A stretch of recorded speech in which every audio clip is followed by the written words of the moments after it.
How's it going, everyone? I'm Geeks, and I'm here again with Ben, and we are still continuing on our Ahsoka Season 2 theory talk. So we've had a few videos. This is the fourth installment. So moving on, I think we are going to see very, very little of Thrawn next season.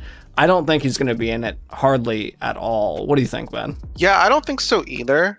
And I think whatever we see of him is going to be behind the scenes stuff. So a big thing that some people felt was that they didn't feel like the show gave a good enough reason for people to be afraid of Thrawn, for people that didn't know him. I don't know if I necessarily agree with that. So what they wanted was basically to get back to the galaxy, have a, fleet combat, and then take them out with his broken ship, basically. Sort of demonstrate superiority, which Sure. I think would have been maybe narratively satisfying for as an end to season one. But I don't think for the long term, that would be very interesting. Mostly because that doesn't really make sense. So unless he got ambushed when he came back, it doesn't really make sense for them to do that. There's really no reason for them to expect that he's coming back at a certain place or anything. Maybe they were sitting at Cetos waiting for him and then he just wasn't there. We don't really know. But either way, what I think is going to happen is he's going to be building up his forces in the shadows to take on presumably the New Republic. Yeah, I think when we do finally see him emerge, he's going to just absolutely wreak havoc on the New Republic. I don't even think it's really going to be close at first. I think he's going to overwhelmingly destroy most of their forces or whoever goes after him. So I think that's when we're really going to see the actual might of Thrawn. And I think that next season is just going to be so jammed packed with the whole Ahsoka, Sabine, Baylan Shin thing that I don't think there's going to be a lot of room for Thrawn to have extensive periods on screen. I kind of wonder too, I think Hera and maybe team will be in next season as well. I would be shocked actually if they weren't, but what do you think their role is going to be? I think, well, they have Ezra, so Ezra can tell them what happened. So I think a big part of their thing will be, sort of rallying the New Republic to this threat. Maybe searching for other Jedi to get them to help. Yeah, do you think it's gonna, I kind of feel like it's gonna be similar to Mon Mothma's scenes in Andor, where it wasn't really the focus, and they had scenes on screen, but it wasn't the focus, and that's not where the majority of screen time laid. It was just to show, hey, they are actively working towards this threat or whatever. Yeah, I think that's pretty much what's going to happen. Whatever's going on with Ahsoka and Sabine and Baylan and Shin is going to operate as the A plot, and then the sort of B plot / side story is going to be that stuff, which is just basically going to be set up for the movie, I think. Yeah. I don't know if did they even say that the movie was going to be a Thrawn movie, or are we just assuming that? I thought it was said that Thrawn was going to be the main antagonist for the movie, but I don't have a source on me, so maybe it is just conjecture. They didn't give a lot of details, just that he was doing a movie. Yeah, and maybe that's what it did. Maybe everyone just assumes, well, you've introduced Thrawn as the new villain. It would only really make sense to have him be there. But yeah, I don't know. Maybe they didn't say it explicitly. Maybe they just said that he was going to be part of the movie, but maybe not really the main plot. They said they're wrapping up, I think, the Mandoverse. I'm pretty sure they said that.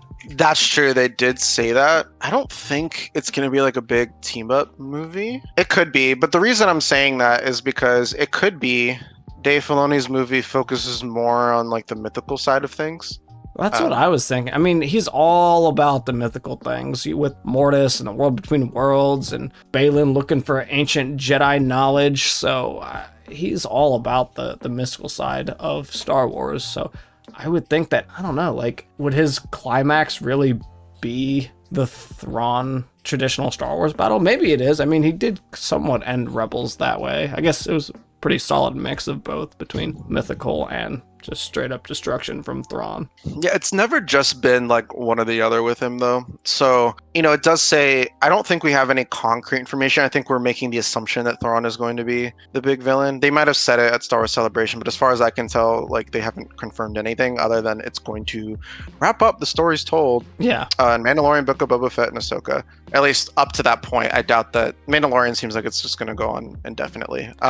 Seems like it might have a bit more time to it for sure. sure. Yeah. Anyway, so the reason I think that is also because I know that George Lucas's sequel treatments sort of got tossed out in favor of, what they wanted to do for the sequels. I don't know who made that decision, if it was Disney or the writers, but either way, it didn't happen. But it could be interesting because I know that he really wanted to focus in on like the mythical aspects of the Force, both sort of like the midichlorian side of things, but also in the macro sense. And if Baylan is looking for the ones, they might be gearing up to really dive into all that stuff in a big way.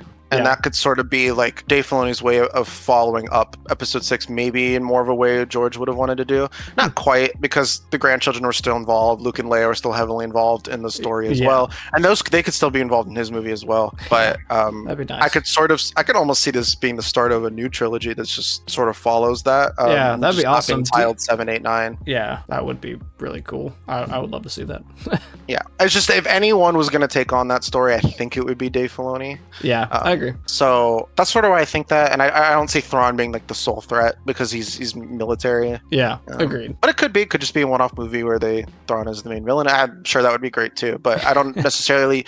Filoni's just setting up so much interesting stuff with Baylan. Yeah, there's no way that is not a big part of it. Yeah, I completely agree. I think that's gonna wrap it up for the Thrawn speculation for next season. So just let us know down in the comments, what do you think is going to happen with Thrawn next season? Do you think he's going to be a major player in the game, or do you think that he is going to kind of sidestep for now and we're going to focus on the Ahsoka, Sabine, Baylan Shin stuff and maybe a little bit of the Ezra and Hera stuff, and they're just going to be slowly building their army and maybe, to make sure that he is the big threat for the movie or something else in the future. But I'm Geeks, and I will catch you all next time for some more Star Wars content.